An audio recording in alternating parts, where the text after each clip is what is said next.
है कि सत्य बोलना चाहिए। माने सत्य की जिम्मेदारी एक इंद्रिय के साथ लगा दी गई कि सत्य वाणी का विषय है, सत्य बोला जाना चाहिए। जबकि उपनिषद की ये पंक्ति कहती है कि सत्यमेव जयते, सत्य को जीतना ही जीतना पड़ता है। तो पता चला कि सत्य रण क्षेत्र का भी विषय है, पता चला कि सत्य युद्ध क्षेत्र का भी विषय है और सत्य को जिताना पड़ता है। तो मुझे ये कहते हुए संकोच नहीं हो रहा है कि वास्तव में सच बोलना चाहिए। ये वाक्य बहुत कमजोर है। जो बलशाली वाक्य है वो है कि सत्यमेव जयते, सत्य की जीत ही होती है, झूठ की नहीं। तो जब हम कभी अपने बच्चों को ये बताएं और समझाएं कि सच बोलना चाहिए, तो उसके साथ साथ ये भी जरूर हम बताएं अपने बच्चों को कि सत्य को जिताना पड़ता है, सत्य को की जीत सुनिश्चित करनी पड़ती है। अगर सत्य हार गया तो फिर सच बोला नहीं जा सकता, क्योंकि हमारा जो इतिहास है, जिस लड़ाई को हम हारे हैं, उस लड़ाई को हम लिखना नहीं चाहेंगे। और व्यक्तिगत जीवन में भी जहां कहीं मेरी व्यक्तिगत बेइज्जती हो गई हो या किसी लड़ाई में मैं हार गया हूं, मैं उस लड़ाई का जिक्र नहीं करना चाहूंगा। भले ही आप कहें कि सच सच बताओ शिव पूजन हुआ क्या था, मेरी जबान लड़खड़ाएगी, मैं संकोच करूंगा। तो जो सच बोलना चाहिए वो वाक्य सही नहीं है। जो सही वाक्य है वह वाक्य है सत्यमेव जयति, कि सत्य की ही जीत होती है, असत्य की नहीं। उस कार्य विशेष में मेरी तैयारी नहीं थी तो मेरा सत्य हार गया, और जो हार जाता है वो सत्य नहीं होता। ये आप विशेष रूप से ध्यान रखें, हारा हुआ कभी सत्य नहीं होता, जीत सत्य की ही होती है। इसलिए बहुत अच्छी प्रकार से हमें विचार करने की आवश्यकता है। हमारे मन मस्तिष्क में बार बार ये डाल दिया गया कि सच बोलना ही चाहिए, चाहे कितने ही प्राण संकट में आ जाए। ये बात बिल्कुल गलत है। सही बात यह है कि सत्य के लिए सम्रांगण में युद्ध करना पड़ता है, सत्य को जिताने के लिए परिश्रम करना पड़ता है।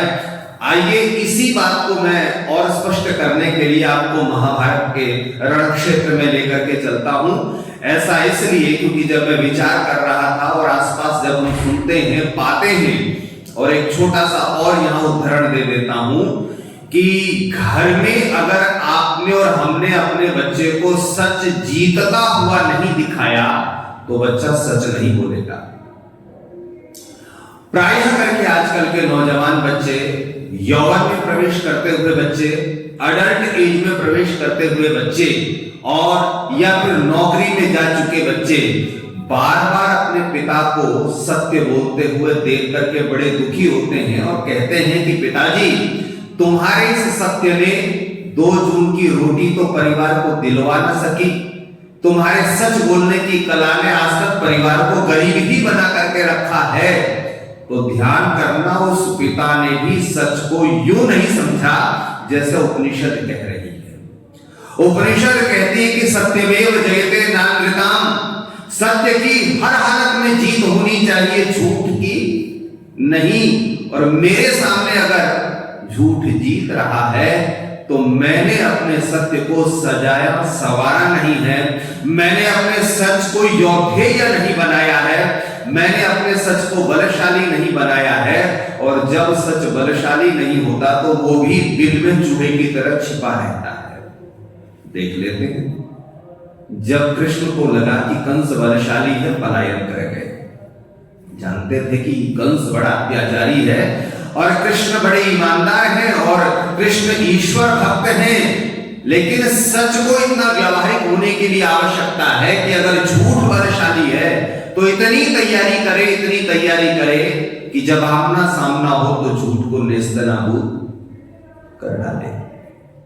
फिर कह रहा हूं, सच बोलना चाहिए। ये वाक्य हिंदुओं को लगातार सुना करके हमने अपने बच्चों को बुजदिल बना दिया। बच्चा धर्म संकट में होता है तब जब वो पाता है कि पिताजी के एक सत्य से परिवार के 2 लोग जेल में चले जाएंगे। पिताजी के एक सच बोलने, क्योंकि पिताजी तो कसम खा रखी है कि मुझे सच ही बोलना है, मैं सच बोलने के विरोध में नहीं हूं, लेकिन सच बोलना, हमारे पास 5 ज्ञानेंद्रियां और 5 कर्मेंद्रियां हैं। विचार करना, उसमें से मुख केवल एक ही है और 9 जो हमारी इंद्रियां हैं, क्या उनकी भी तैयारी सत्य के लिए वैसी है? बोले नहीं कि मैं तो सच ही बोलूंगा। तो ध्यान करना, ऐसा सत्य असत्य से भी भयानक होता है। तो महाभारत के रण क्षेत्र में हम देखते हैं और पाते हैं कि पांडवों को जीत दिलवाने के लिए भगवान कृष्ण ने कई जगह असत्य बोला। अगर आपने महाभारत देखी और पढ़ी हो, वामपंथियों ने कहा कृष्ण तो बड़े झूठे हैं, मौका परस्त है। रण क्षेत्र में जब उनकी परीक्षा थी उन्होंने झूठ बोल दिया। लेकिन महर्षि देव दयानंद के अतिरिक्त मैं किसी को नहीं मानता। वो कहते हैं कि श्री कृष्ण वह आप्त पुरुष हैं जिन्होंने कभी भी जीवन में झूठ बोला ही। फिर समझ लेते हैं, सच बोलने की चीज नहीं है, सत्य आचरण की चीज है। और हमने कहा, उपनिषदों से जब पूछा तो सत्य, उपनिषद कहती कि सत्य तक पहुंचा जाता है। तो इसका मतलब है कि सत्य कोई डेस्टिनेशन है, और हमने अधूरा समझा कि सच बोलने की चीज है। और जब सच बोलने की चीज हमने मान करके रखी, तो हमने सोचा कि 9 ज्ञानेंद्रियां जो हमारी 9 इंद्रियां हैं, वो बिल्कुल आलस्य और प्रमाद में बैठी रहे। बस मेरा मुंह सच बोलेगा। और इस मुंह ने कई बार ऐसी जगह सच बोला है कि हमारे अपनों ने हमारा साथ छोड़ दिया। बोले तेरे झूठ की वजह से परिवार, तेरे सच की वजह से परिवार टूट गया। महाभारत के उस दृश्य को बहुत अच्छे से देखिए कि जब युद्ध की स्थिति ऐसी है कि जब तक द्रोणाचार्य का अंत नहीं होगा, पांडव जीत नहीं सकते। और पांडवों ने यही बात पढ़ रखी थी एनसीईआरटी और सीबीएसई की कि सच बोलना चाहिए। युधिष्ठिर तो इसी की प्रतिमूर्ति थे। धर्मराज का जो पद उन्हें मिला था, और योगीराज का पद, तो ध्यान रखना, धर्मराज के पद से भी बड़ा होता है योगीराज का पद। और योगी वह होता है जो समसामयिक परिस्थिति में व्यवहार को जानता हो।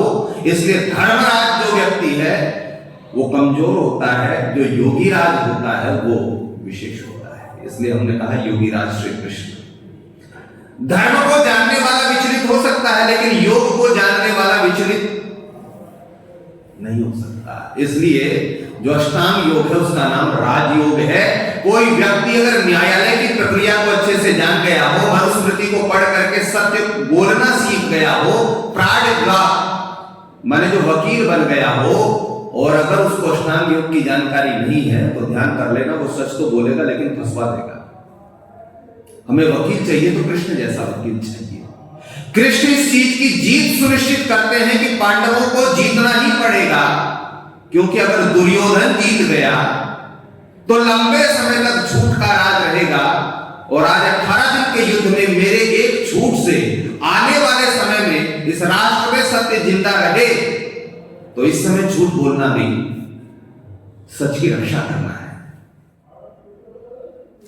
विचार करें, हमने जहां से पंक्ति शुरू करी थी कि सत्यमेव जयते नान्यथाम, जीत सत्य की ही होती है।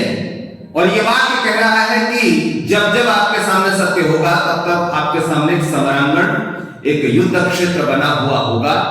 और उस युद्ध क्षेत्र की तैयारी आपको अर्जुन की तरह, कृष्ण की तरह करनी पड़ेगी, क्योंकि ध्यान करना, सत्य की आखिरी लड़ाई हथियारों से ही जीती जाती है, वाणी से नहीं जीती जाती। इस समय दुनिया में सभी जानते हैं एक छोटा सा देश है जिसका नाम है इजराइल। वो कहते हैं, उसके विषय में ये कहा जाता है कि वो अपने 10 साल आगे के दुश्मनों को पहचान लेता है। 10 साल आगे के दुश्मनों को देख लेता है, तो इसका मतलब आपको और मुझे समझ लेना चाहिए कि वो सत्य को कितना दूर देख रहा है। इतनी दूर तक अगर आपको और हमें सत्य दिखाई दे रहा है, तो इसका मतलब ये वाणी का विषय नहीं है, ये व्यवहार का विषय है। सत्य त्रिकालाबादी में तो 10 साल दूर खड़ी हुई मेरी मौत मुझे अगर नजर नहीं आती है हिंदुओं, तो इसका मतलब जो आपने पढ़ा ना, सच बोलना चाहिए, इस वजह से सदा पिटे हो, सिमटे हो और सिकुड़ करके रह गए हो। उपनिषद की ये पंक्ति कि सत्यमेव जयते, इसका मतलब सीधा सीधा समझने की आवश्यकता है। जब मैं इस वाक्य को पढ़ रहा था तो मुझे यह लगा कि जब जब इस पंक्ति को बच्चे को बताया जाए तो महाभारत का वो दृश्य जिसमें कृष्ण सारथी की जगह बैठे हैं और अर्जुन ऊपर रथी बन करके बैठा हुआ है, योद्धा बन करके बैठा हुआ है, और पहले 2 अध्यायों में वो दुनिया का सबसे सीधा सज्जन, वामपंथियों के लिए तो लगता है कि अर्जुन जैसा तो संसार में कोई सत्यवादी नहीं। युद्ध को रोकने के तमाम तर्क अर्जुन दे रहे हैं, लेकिन श्री कृष्ण कहते हैं कि तेरा युद्ध सत्य की रक्षा के लिए है। तूने अगर आज युद्ध नहीं किया तो आने वाले समय में सत्य जिंदा नहीं रहेगा। फिर समझ लीजिए, जिस समय द्रोणाचार्य के वध का समय आया उस वक्त भी अर्जुन कांप रहा था और कृष्ण को बड़ी लाल नजरों से देख रहे थे कि ये क्या करवाने जा रहे हो आप, युद्ध के अंदर आप झूठ बोल रहे हो, असत्य बोल रहे हो, ऐसी उसका मन और आत्मा कह रही थी। लेकिन कृष्ण कहते हैं व्यवहारिक रूप से सत्य को जीवित रखने के लिए काल विशेष में बोला गया। आप जानते हैं कि जिस व्यक्ति को कैंसर होता है, डॉक्टर उसको कभी नहीं कहता सामने बैठा करके कि तेरे को कैंसर है, उसके परिजनों को बुला करके भी नहीं कहता, देखता है जितने आए हैं कि इनमें से कौन सा समझदार है, उनको ही आखिरी में कहता है कि इनका समय बहुत कम है, बस समझ जाइए, मैं वो बात कहना नहीं चाहता हूं, आप ले जाइए, इनकी सेवा कीजिए, इनका समय बस अब आखिरी स्टेज पे। लेकिन मरीज को क्या कहता है डॉक्टर, है नहीं नहीं अभी क्या बात कर रहे हो, अभी तो आपको कई सालों जीवित रहना है। बस यही काम कृष्ण कर रहे हैं और हमने अपने बच्चों को कृष्ण का दर्शन नहीं पढ़ाया, इसलिए जिस घर के अंदर गांधी जैसा सत्यवादी पैदा हो जाता है, वो घर जैसे गांधी ने देश को जिस रसातल में पहुंचा दिया, वो सच बोलने वाला बच्चा परिवार को भी वहीं पहुंचा देता है। सत्य बहुत व्यावहारिक है। भगवान राम को ले लीजिए, भगवान राम की भी स्थिति ऐसी ही है। जब उन्होंने बाली का वध किया तो बाली के वध से पहले ध्यान रख लीजिएगा, खुद सुग्रीव को यह विश्वास नहीं हो रहा था कि राम छिप करके, क्योंकि बहुत बलशाली है बाली। ये 2 दृश्य बड़े समझने लायक हैं कि सत्य का व्यवहार जब तक हम नहीं सीखेंगे, फिर कह रहा हूं विचार कर लेना, सत्य का अंतिम परीक्षण युद्ध के मैदान में ही होना है। इजराइल इस बात को जानता है और ये सोया हुआ हिंदू, मंदिरों की घंटी से और सोता हुआ हिंदू सच केवल वाणी से बोल रहा है। सच वाणी का विषय नहीं है, सत्य की अंतिम परीक्षा युद्ध के मैदान में ही होती आई है, होती रही है, होती रहेगी। तो जो ये जानते और मानते हैं, महर्षि दयानंद को भी आप पढ़ लीजिए, जब अपने बच्चे को ये बताएं कि बेटा सच बोलना चाहिए, उससे पहले उसको कृष्ण का चित्र दिखा दें, उससे पूर्व उसको भगवान राम के बाली वध का दृश्य दिखा दें। और ध्यान रखिए, जब आप रामायण पढ़ेंगे, मरता हुआ बाली ये कहता है कि आप तो मर्यादा पुरुषोत्तम हैं, आप तो धर्म के साक्षात अवतार हैं, उसके बाद भी आपने छिप करके मारा। उस समय राम जो तर्क देते हैं बहुत विचारणीय तर्क है। इसलिए पूरी दुनिया की मीडिया के अंदर जो इजराइल का विरोध कर रहे हैं, ये मैं लौकिक उदाहरण दे रहा हूं जानबूझ करके, अपने घर में भी थोड़ी सी चर्चा करके देखिए। ये सारे वही हैं जो महाभारत के क्षेत्र में तो कौरवों के साथ खड़े थे और राम रावण के युद्ध में वो रावण के पक्ष में खड़े थे। उनके पास तमाम तर्क थे। विभीषण अकेला था जिसने ये कहा कि दूसरे की स्त्री को ला करके हम साक्षात मृत्यु को अवसर दे रहे हैं। लेकिन वहां भी तब द हिंदू पेपर जब निकलता होगा इस टाइप का, या एनडीटीवी टाइप के जो भी उस समय रावण के राज्य में स्थिति रही होगी, बार बार यही दिखाया गया रावण को कि जब से तुम सीता को लेकर के आए हो लंकावासी बड़े प्रसन्न हैं। जब से तुमने राम को नीचा दिखाया है लंका में आपका ग्राफ बढ़ा है। लेकिन विभीषण इस सत्य को जानता था कि मौत लगातार लंका की तरफ बढ़ रही है। और ध्यान करना, उस समय के जो पत्रकार रहे होंगे वो सच ही बता रहे थे रावण को। लेकिन ध्यान करना, पूरी दुनिया के अंदर इस समय केवल और केवल इजराइल की पत्रकारिता अपने राष्ट्र के लिए खड़ी है और पूरी दुनिया की पत्रकारिता इजराइल के खिलाफ है। विचार कीजिए, इजराइल के पत्रकारों ने ही वहां के लोगों में इजराइल के प्रति आत्मसम्मान को रखा है और हमारे देश की पत्रकारिता ने लगातार हमारे आत्मसम्मान को। लेकिन ये जब भी कहते हैं तो यही कि हम तो सही लिख रहे हैं, सही कह रहे हैं, ये देख लिया आंकड़े। और उन झूठे आंकड़ों को याद करके हमारे बच्चे यूपीएससी का एग्जाम क्वालिफाई करते हैं। हमारा बच्चा आपकी और मेरी बात को सच नहीं मानेगा। द हिंदू के अंदर जो आंकड़ा दिया हुआ होगा उसी तथ्य को, लेकिन ध्यान रखिए उस आंकड़े के पीछे जो खौफनाक झूठ है उस झूठ के ऊपर विचार नहीं होता। संसार में जहां भी युद्ध हो रहे हैं विचार कर लेना वो अंततः सच और झूठ की ही लड़ाई है। और अगर आपके और हमारे बच्चों का युद्धों में इंटरेस्ट नहीं है और केवल वाणी का वो सच जानते हैं तो वो मरेंगे, पिटेंगे, निपटेंगे। एक भी संसार में युद्ध आज तक ऐसा नहीं हुआ जो सत्य के लिए नहीं हुआ हो। चाहे लड़ने वाला छोटा हो चाहे लड़ने वाला बड़ा हो, अंतिम निर्णय सत्य ही था। ये युद्ध चीख और चिल्ला करके कह रहे हैं, ए दुनिया के लोगों, तुम योग करो या भोग करो, लेकिन तुम्हारे सत्य का निर्णय युद्ध के मैदान में ही होगा। घर के अंदर बोला गया सच व्यावहारिक सच नहीं होता। घर की दहलीज पार करके बोला गया सत्य व्यावहारिक सत्य होता है। यहां पर अभी निकट में आपके आरिसमाज से बाहर जो रोड है, यहां पर कोई व्यक्ति किसी की जेब काट करके ले जाए, हम में से मुझे भी शामिल कर लीजिए, देख रहे हैं लेकिन जाएं तो हमें पता वो निकल जाएगा। लेकिन अदालत में गवाही देने का समय आए तो फिर हमें सोचना पड़ता है कि गवाह बन करके मेरा जीवन बचेगा या तो मैं इतना बलशाली हूं कि मैं दौड़ लगा करके उसको पकड़ लूं। कृष्ण की यही स्थिति है। कृष्ण ने अपने कद को इतना ऊंचा बढ़ा दिया। कृष्ण जानते थे कि जब वो संधि का प्रस्ताव लेकर के दुर्योधन के दरबार में जाएंगे तो दुर्योधन वही करेगा जो अफजल खां शिवाजी के साथ करने जा रहा था। ये तो शुक्र मानो कि गांधी जैसा भूत तब पैदा नहीं हुआ जब शिवाजी थे। शिवाजी के आराध्य कृष्ण इसलिए हैं, उनका कृष्ण, शिवाजी का कृष्ण किसी रमणी के साथ नहीं है। शिवाजी का कृष्ण युद्ध के मैदान में है। जब वो किसी रमणी के साथ है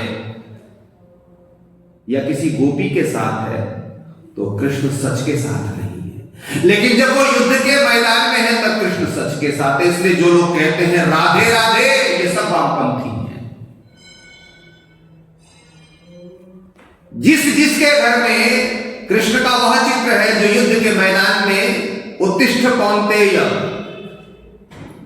अर्जुन को समझाने के लिए सत्य का बोध करवाने वाला चित्र जो है वह तो वास्तव में राष्ट्र के रक्षक है। लेकिन जिन जिन लोगों ने गोपिकाओं के साथ कृष्ण को खड़ा रखा है वो सब द हिंदू वाले हिंदू हैं।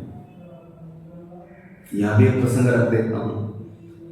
बहुत राष्ट्रवाद की बात करने वाले भी अपने परिवार को नहीं बचा पाए। एक नाम जानते होंगे, डॉक्टर सुब्रमण्यम स्वामी। दिखते हैं बहुत अद्भुत राष्ट्रवादी हैं, लेकिन सत्यता यह है कि वो आदमी गांधी टाइप का सत्यवादी है। उसकी बिटिया ने मुस्लिम से शादी कर ली। उसकी बिटिया द हिंदू के अंदर ही राष्ट्र के विरोध में लिखती है। इसलिए व्यामोहित होने की आवश्यकता नहीं है। बिल्कुल एक पतली सी लाइन है सत्य की। अगर आप शोर हो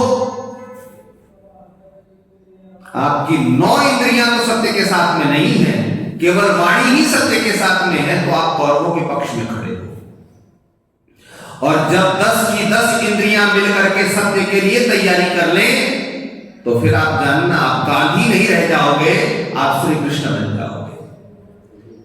कृष्ण के पैरों में भी उतना ही बल है कि अगर शत्रु बलशाली है तो कृष्ण जानते हैं कि मुझे पलायन करने की विद्या भी आती है, या दुनिया कहे कि मैं रण छोड़ दूं, लेकिन मुझे पता है कि जब मैं लौटूंगा तो मैं सामने वाले के छक्के छोड़ा दूंगा।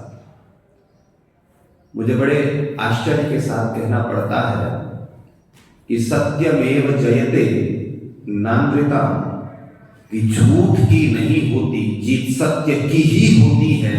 और जब मैं हार रहा हूं, भले ही मेरा सच मजबूत है, और अगर मैं हार रहा हूं तो मुझे उपनिषद की इस पंक्ति पे विचार करना चाहिए कि अगर महाभारत के युद्ध में कृष्ण न हो तो पहले दिन ही अर्जुन हथियार डाल चुका। हम भी जब हारे हैं, हमारा सत्य कमजोर क्यों पड़ा? हमने वाणी के सत्य को ही सत्य समझा, सत्य की व्यावहारिक सत्ता को नहीं समझा।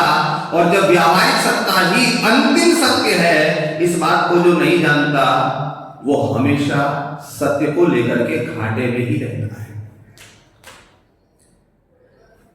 इजराइल, जिसका मैं आपको उदाहरण दे रहा था, उनको इस बात को लगातार बताया और समझाया जाता है। आर्मी में जो सेवाएं दे रहे हैं, एक एक सैनिक अपने बिफोर आफ्टर टाइम या बिफोर टाइम सॉफ्टवेयर इंजीनियर है, या एक एक सैनिक अपने आप में बहुत बड़ा आर्टिस्ट है, और एक एक सैनिक जो सेना में सेवा देता है उससे परे भी उसकी पर्सनल इनकम बहुत ज्यादा है। उन्हें पता है कि धनवान बनने के लिए शक्तिशाली बनना जरूरी है, अपने अस्तित्व को बचाने के लिए सदा युद्ध की तैयारी रखनी जरूरी है, और 10 साल दूर के दुश्मन को देखने की दृष्टि अगर दुनिया में इस समय किसी के पास है, जो जानकारी वर्ल्ड में आतंकवादियों की CIA के पास नहीं है, या और किसी देश की खुफिया एजेंसी के पास नहीं है, इवन यहां तक कि कारगिल युद्ध की सूचना भी मोसाद ने ही दी थी। नहीं तो हमारे अटल जी भी दूसरे गांधीवादी मानों ने तैयारी नहीं हो रहे थे। एयरफोर्स बहुत बाद में गई, अगर वो एयरफोर्स पहले जाती, जो गलती नेहरू ने की थी वो अटल जी ने भी की एक समय विशेष में। वो भी यही मानते थे कि सत्यवाणी का विषय है। अब एक आया है, वो पाकिस्तान का लेकर के कोई बयान नहीं देता, लेकिन काम, और दूसरा जब आने वाला है तो मुझे लगता है वो बयान भी देगा और काम भी कर देगा। लग रहा है उन लोगों को कि भारतीय लोग, हिंदू लोग सत्य के व्यवहारिक स्वरूप को समझते जा रहे हैं, और सत्य का स्वरूप जितना व्यवहारिक रूप से हमें समझ में आ जाएगा तो वापस हमें हमारा कश्मीर छोड़िए पाकिस्तान भी मिल जाएगा। सत्य का स्वरूप जिस दिन समझ में आ जाएगा, अभी आप एक बहुत अच्छे से विचार करना, सिविल सेवा की तैयारी करने वाले आंकड़ों को बहुत याद करते हैं, लेकिन अभी एक निष्कर्ष निकल के आया है मनोविज्ञान का, अननेसेसरी आंकड़े आप जितने याद करेंगे माइंड पे उतना ही प्रेशर बनता चला जाएगा, और ये प्रेशर ही उन्हें आत्महत्या करने के लिए विवश भी कर रहा है।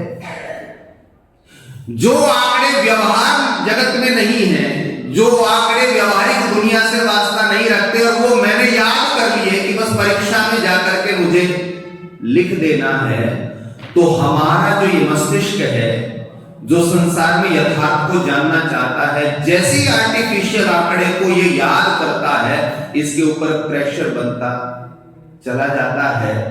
तो सिविल सर्वेंट जो हैं, इनका भी आंकड़ा है कि प्रतिवर्ष 5% जो है सिविल सेवा में काम करने वाले लोग सुसाइड कर रहे हैं, जबकि ये तो 18 घंटे पढ़े बिना तो IAS बना ही नहीं जा सकता।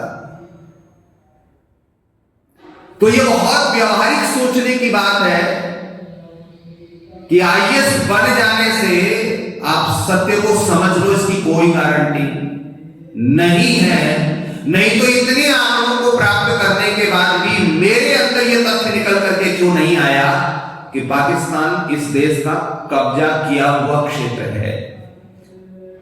इतनी किताबें पढ़ने के बाद यह जिज्ञासा पैदा क्यों नहीं हुई कि अफगानिस्तान भी हमारा ही क्षेत्र था, वो मुझे चाहिए। बांग्लादेश के अंदर यह घटना घटी, ये इच्छा क्यों नहीं है कि ये हिस्सा इसलिए दुखी है क्योंकि ये भारत से कट गया है, क्योंकि हमने सत्य को केवल वाणी के रूप में समझा, व्यवहार के रूप में नहीं समझा। ध्यान रखिएगा, तलवार चलाने वाला दाएं हाथ से भी तलवार चलाना जानता है और बाएं हाथ से भी। आपने फुटबॉल के खिलाड़ी देखे होंगे, जितनी ताकत की किक वो राइट लेग से मारते हैं या किक करते हैं, लेफ्ट लेग भी उनका उसी प्रकार से स्किल्ड होता है। बिकॉज ऑफ, क्योंकि वो ये मानते हैं कि हमेशा बॉल की पोजीशन राइट लेग की साइड में ही नहीं आएगी, लेफ्ट लेग की तरफ जब बॉल की पोजीशन हो तो ये भी राइट लेग जैसा ही शक्तिशाली होना चाहिए। अब इस तथ्य को जो मैं आपके बीच में रख रहा हूं उसको विचार करना। जो लगातार सीधे हाथ से लिखने का प्रयास कर रहे हैं और जिन्होंने कई किताबें लिख डाली, सिविल की सर्विस की तैयारी में आंकड़े हाथ से लिख डाले, ये हाथ क्या कर रहा था जी? मेरा एक हिस्सा तो डेवलप हो गया, दूसरा हिस्सा मेरा डेवलप, मैंने सच को आधा समझा। ये हाथ पढ़ने वाले को छोड़ करके मजदूर का ये हाथ भी उतना ही काम करता है जितना ये हाथ। तलवार चलाने का आखिरी हुनर ये है कि तू पैर से भी तलवार चलाने लगे, तू पैर से भी लिखने लगे। ये स्कूल के टीचर नहीं समझाएंगे, उनके ऊपर दबाव रहता, सिलेबस करवा दीजिए। ध्यान करना, पढ़ने वाला बच्चा मेंटली डेवलप्ड नहीं होता, व्यवहारिक रूप से शरीर से काम करने वाला व्यक्ति बहुत ज्यादा विकसित होता है बजाय किताबी कीड़े के। आप ध्यान करना, अगर आपका बच्चा पुस्तक पढ़ रहा है तो क्या वो पोछा लगाना जानता है? क्या वो घर के जाले उतारना जानता है? जो घर के जाले उतार सकता है वो अंदर के जाले नहीं। जो नहाने के बाद अपने अंडरवियर को धो सकता है, वो कल को जब बड़ा हो जाएगा, आप बूढ़े हो जाओगे तो वो आपके भी कपड़े। हमने यही मान लिया कि सच सिखाने की जिम्मेदारी उस स्कूल की है जहां टोटल सारी चीजें आर्टिफिशियल हैं। विचार कर लेते हैं, दो चीजें हैं, एक गुरु है, एक शिष्य है। ध्यान करेंगे, एक गुरु है और एक शिष्य है, दोनों लिविंग है और इनके बीच में किताब नॉन लिविंग है। और जब जब गुरु को कुछ देना पड़ता है तो वो किताब का ही रेफरेंस दे रहा है। ध्यान करना, आज के बच्चे अपने गुरु पे इसलिए भरोसा नहीं करते क्योंकि वो किताब के द्वारा पढ़ा रहा है। प्राचीन काल में गुरु आचरण से पढ़ाता था, इसलिए उसको आचार्य कहा जाता था। माता पिता भी जब जब किताब की बात करते हैं, बच्चा तब तब हिकारत की नजर से मां बाप को देखता है। जब वो आचरण से दिखाते हैं तो बच्चा उस आचरण से सीखता है। किसान का बच्चा जब खेत में अपने पिता के साथ जाता है तो वो खेत को नजदीकी से जानता है और अपने पिता के व्यवहार को समझता है। लेकिन एक टीचर का बच्चा अपने पिता को कभी पढ़ाते हुए नहीं देखता, इसलिए अपने पिता के प्रति उसकी श्रद्धा नहीं है। फिर कह रहा हूं, सत्य बोलने की चीज नहीं है, सत्य आचरण की चीज है, सत्य व्यवहार की चीज है। जब हमने इसको बोलने की चीज बना दिया तो हमने इसको दूर कर दिया। विचार कर ले, ये 9 इंद्रियां मिलकर के जितना कार्य करती हैं, उन सारी क्रियाओं का वकील है मेरा मुंह।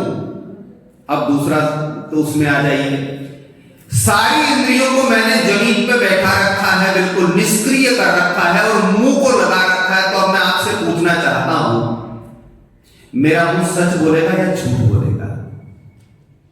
झूठ ही बोलेगा। 9 इंद्रियां मिलकर के जो परिश्रम करेंगी 10वां मेरा मुंह उन 9 इंद्रियों के ही क्रियाकलाप को बताएगा, उसी का नाम सत्य है। लेकिन 9 इंद्रियां मिलकर के कोई कार्य नहीं कर रही हैं, केवल मुंह ही बोल रहा है। यही आज क्लासरूम में बोलो हो रहा है या नहीं?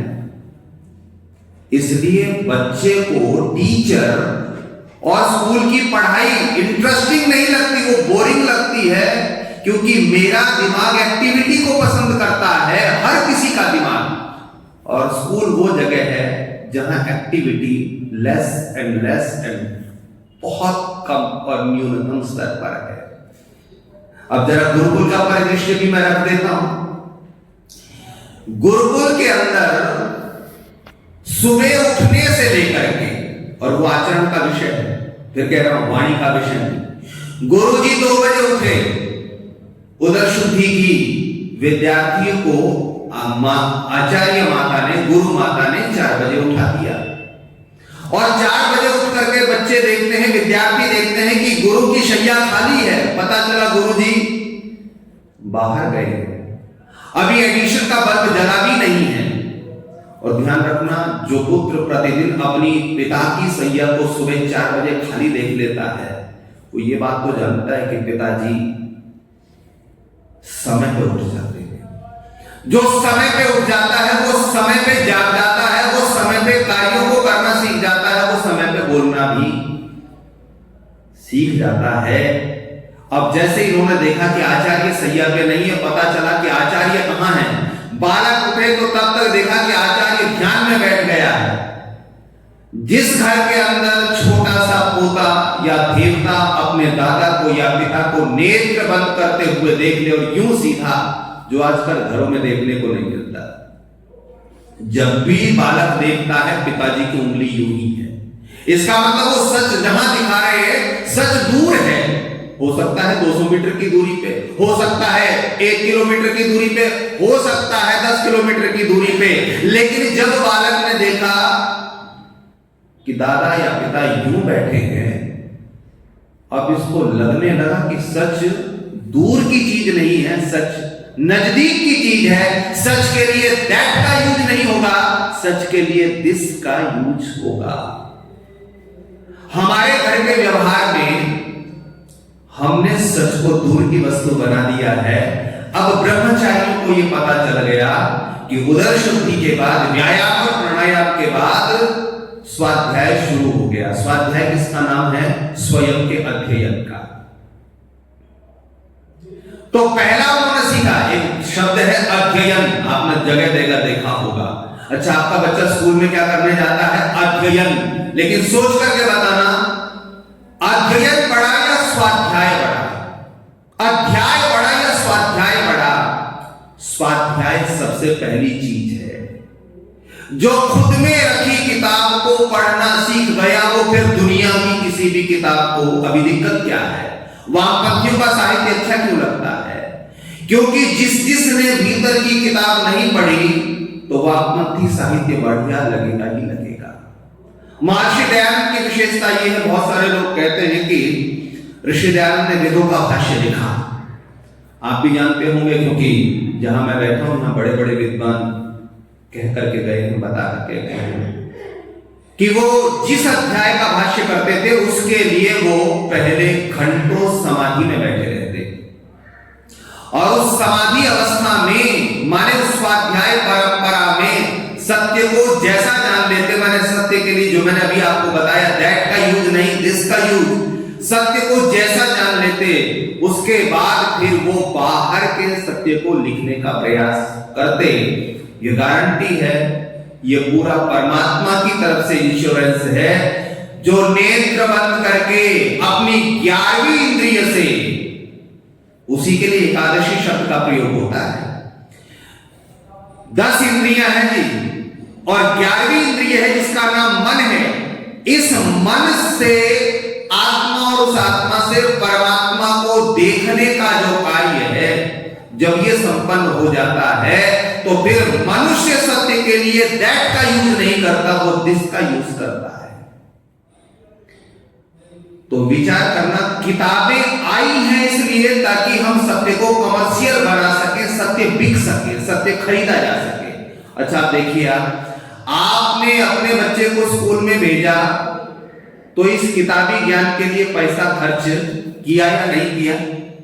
5 मिनट अभी हैं। फिर इस बच्चे ने किताब पढ़ ली, फिर ये नौकरी खरीदने के लिए जा रहा है, लेकिन हमने बच्चे को स्कूल भेजा था सत्य के लिए, पाया ये गया कि सत्य स्कूल की दहलीज से लेकर के, क्लासरूम से लेकर के नौकरी तक, आखिरी तक सत्य बिक ही रहा है। इसका मतलब ये सत्य, ये दिखने में सत्य जैसा है। जो हम प्रमाणों का प्रयोग करते हैं, एक प्रमाण होता है उपमान प्रमाण। उपमान प्रमाण कहते हैं सादृश्यता। जैसे किसी ने कहा कि भाई नील गाय कैसी होती है, तो कहा गया गाय जैसी होती है। उसके आकार प्रकार गाय से मिलते जुलते हैं तो उसको नील गाय कह दिया गया। विचार करना, स्कूलों का जो सत्य है वो सत्य जैसा है, लेकिन वो सत्य भेजो। और फिर दिक्कत तो ये है, वहां से आने के बाद फिर ट्यूशन। अब बच्चा तो ये समझ रहा है ना कि जो स्कूल का टीचर है वही फाइनल गुरु है, जबकि परंपरा ये कहती है पहले स्वाध्याय उसके बाद पराध्याय। पहले अपना अध्ययन जो कि नेत्र बंद करके ध्यान में किया जाता है, उसके बाद पराध्याय, तब दूसरों का अध्ययन किया जाता है।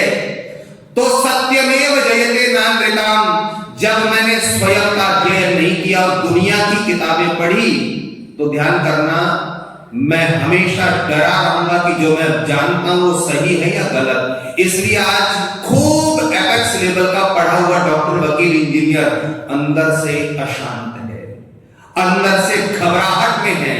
अरे सच को जानने के बाद तो निर्भीकता आनी चाहिए। इतनी पढ़ाई के बाद भी तू सुसाइड क्यों कर रहा है? अच्छा ये बताओ जी, बहुत विचार पूर्वक। अब हमारे तो घर की ही बात है, हम सब घर के ही लोग हैं। जो आत्महत्या करने वाला है, अगर उसने स्वाध्याय किया होता, आत्महत्या का विचार कहां आता है? भीतर ही तो आता है।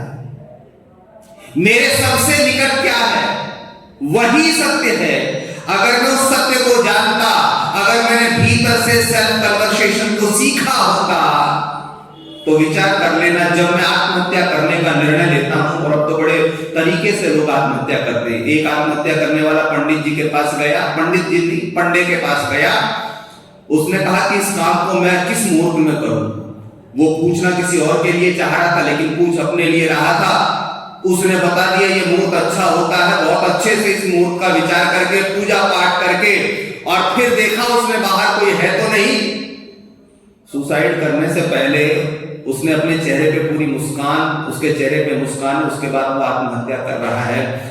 मैं आपसे पूछना चाहता हूं, मरने के लोग 100 तरीके, हजारों तरीके ढूंढे बैठे हैं, जिंदगी का तो केवल एक ही तरीका है। इस एक तरीके की रक्षा केवल मात्र स्वाध्याय से ही हो सकती है, और उसी का रास्ता है अष्टांग योग, यम, नियम, आसन, प्राणायाम, प्रत्याहार, धारणा, ध्यान, समाधि। अर्जुन धारणा पे खड़ा हुआ है, कृष्ण से ध्यान तक ला रहे हैं, और फिर वो बाद के अध्यायों में उससे समाधि का जिक्र करते हैं। वो एक ही बात कहते हैं कि हे अर्जुन, तू केंद्रित हो जा, तेरी शक्तियां बिखरी हुई है, इसलिए तुझे लगता है कि मैं सत्य को ऐसे बचा लूं, मैं ऐसे बचा लूं। लेकिन ध्यान करना, सत्य वाणी का विषय नहीं है, सत्य व्यवहार का विषय है। और व्यवहार ये कहता है कि ये जितने भी उस तरफ खड़े हुए हैं, ये इस राष्ट्र के अंदर वर्ण संकरता लाना चाहते हैं, इस राष्ट्र के अंदर अधर्म को लाना चाहते हैं, और तेरा ये शरीर धर्म की रक्षा के लिए ही तुझे मिला है। इसलिए आइए अंततः हम विचार करते हुए इस श्रृंखला में इस बिंदु पर पहुंचते हैं, चाहे वो इजराइल हो, चाहे हमारा वर्तमान का समय हो। आज एक बात बिल्कुल सत्य सत्य कहने में संकोच नहीं करना चाहिए कि राष्ट्र का एक बहुत बड़ा तबका सत्य के व्यावहारिक स्वरूप को समझने लगा है। इन पंक्तियों के साथ मैं इस विषय को समाप्त करना चाहूंगा कि जब मेरा सत्य मेरे व्यक्तिगत अहंकार और लोभ से प्रेरित होता है तो तब वो सत्य मेरा नुकसान, मेरी हानि करने वाला होता है। जब मेरे सत्य के आवरण में, मेरे सत्य के चिंतन में, कश्मीर से कन्याकुमारी तक और मेरे सत्य के चिंतन में अटक से कटक तक का पूरा भौगोलिक क्षेत्र हो, जो कि इस समय दो लोगों के मस्तिष्क में पूरी तरह परिलक्षित होता है।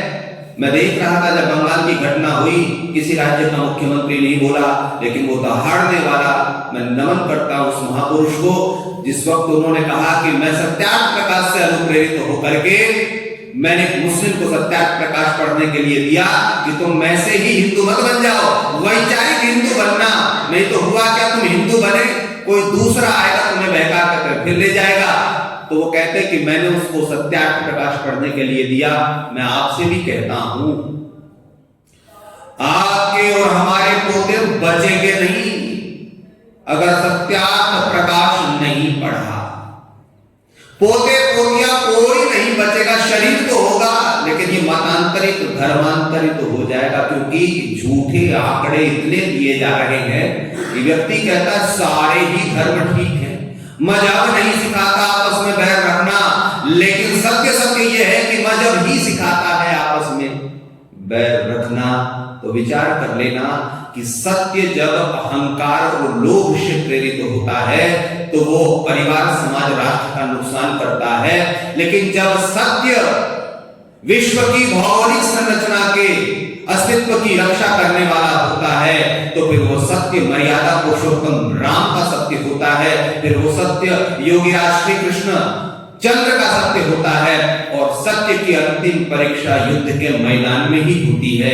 हे प्रभु, उत्तिष्ठ जागृत प्राप्य वरान निबोधयत्, जिस रास्ते पर चल करके ऋषियों ने, मुनियों ने, महापुरुषों ने, तेजस्वी आर्यपुत्रों ने सत्य को जाना और इस राष्ट्र को सत्य स्वरूप प्रदान किया, हे प्रभु सत्य की वही चेतना मेरे हृदय में आप डाल दीजिए, जिससे कि मैं जन्म जन्मांतरों के जन्म मरण के चक्र से छूट करके आप जैसे महान तेजोमय सत्य के स्वरूप को प्राप्त कर सकूं। इन्हीं शब्दों के साथ अपनी वाणी को विराम देता हूं।